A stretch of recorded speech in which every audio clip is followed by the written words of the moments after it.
Yeah. It's the full first lyrics with every number changed to words. They lied to you. Africans first found America centuries before current Americans. Before you open any textbook they gave you, understand this. The story of who reached the Western Hemisphere first was never written by the people who were already there. It was written by the people who came last and claimed first. That is the oldest lie in modern civilization. Today, we correct the record. They rewrote the map, they erased the name. They gave a thief the credit and buried the claim. But the soil remembers, the stones don't lie. Africa crossed the ocean before Columbus sailed by. They lied to you. Put a lie in your school. Told you the world began with a European rule. The evidence is standing, carved in ancient stone. Africans walked the Americas long before Columbus roamed. They lied to you. The history is clear. Black civilization reached those shores thousands of years. Open up the archive, read what scholars say. Africa was in the Americas centuries before Columbus day. Go back to 1292 BC. Black Egyptians under King Ramses III sailed west across the sea. This was the 19th dynasty of Egypt, a naval empire strong and wide. Documents from Ramses speak of voyages to the ends of the earth on the other side. In 445 BC, the Greek historian Herodotus wrote it plain. The pharaohs of ancient Egypt commanded the seas with navigational skill and domain. Egyptian artifacts recovered across North America from coast to coast. From Algonquin writings on the East Coast to the Grand Canyon, where their place names host. In 1976, historian Ivan Van Sertima published his research with facts.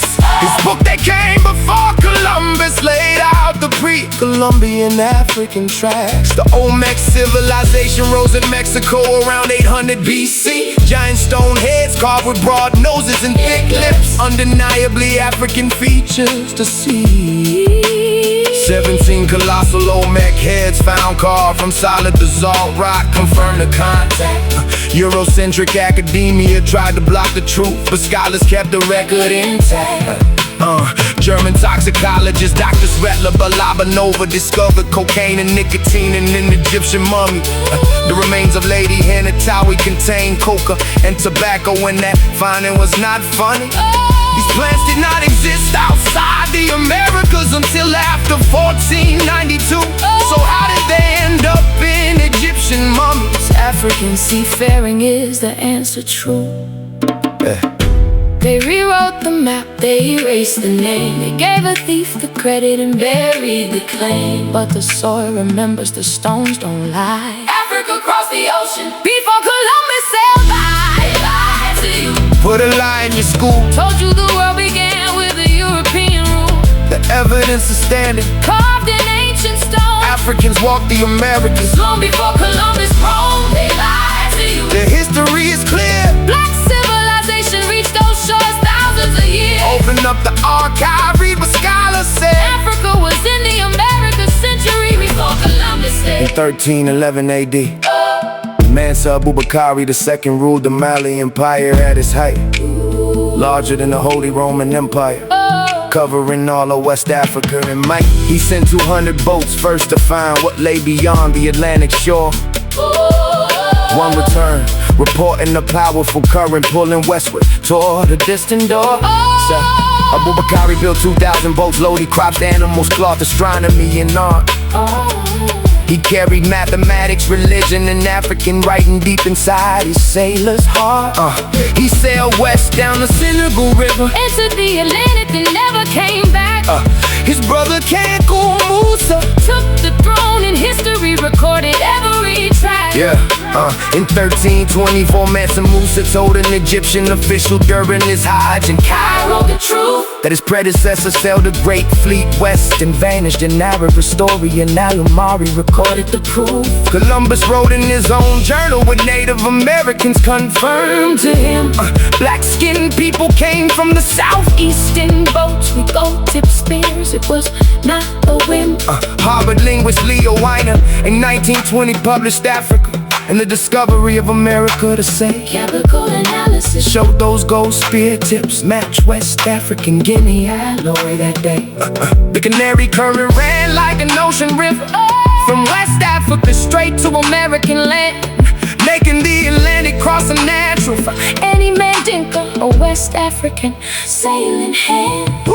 Olmec heads have African faces, the mummies hold the American flag. Columbus wrote it in his journal, so don't say this history can't. 2,000 boats left Mali in 1311, but Canary Current showed the way. They lied to you and built a whole school system to keep that lie in place today.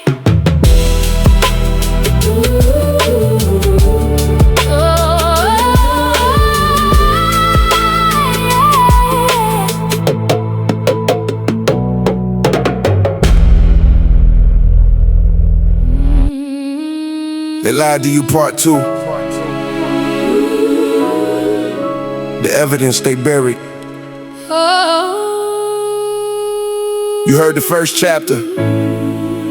Now hear what they buried deeper.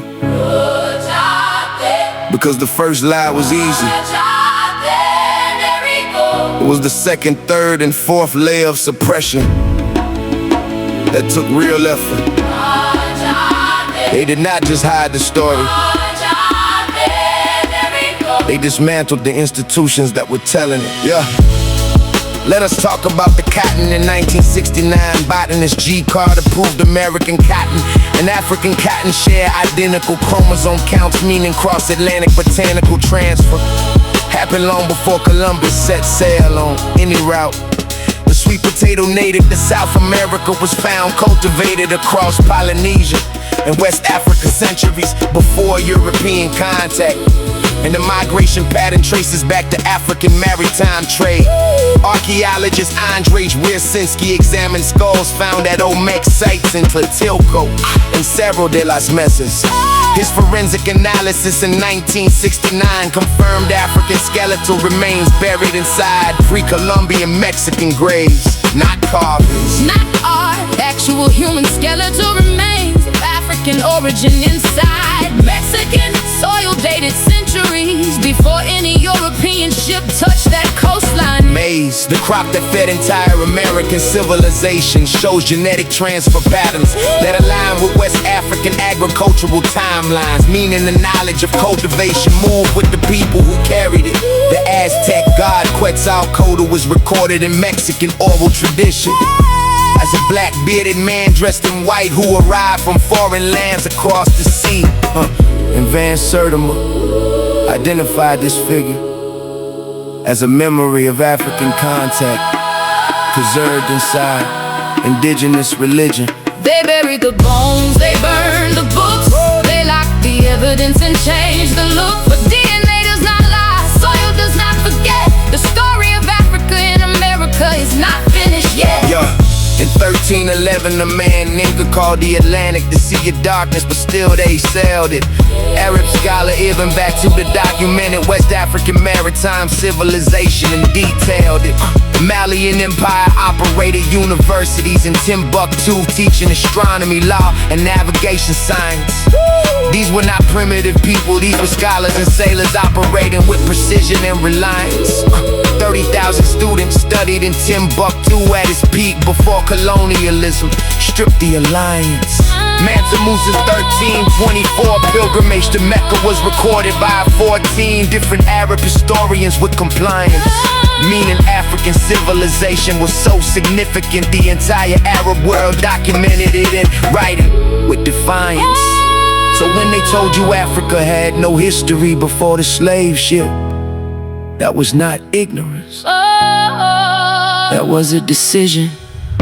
They needed you empty so they could fill you with their version. A people who know their history cannot be controlled with that level of coercion. Timbuktu had libraries, Mali had navies, Egypt had chemistry, and all of it pointed west across the Atlantic centuries before 1492 in history. Part 1 told you who crossed the ocean. Part 2 told you what they found when they got there and what was grown. The bones are in the ground in Mexico. The cotton chromosomes match. The skulls are documented. The only thing missing is the classroom, willing to teach it. They lied to you. The continuation is just as real. Now go deeper.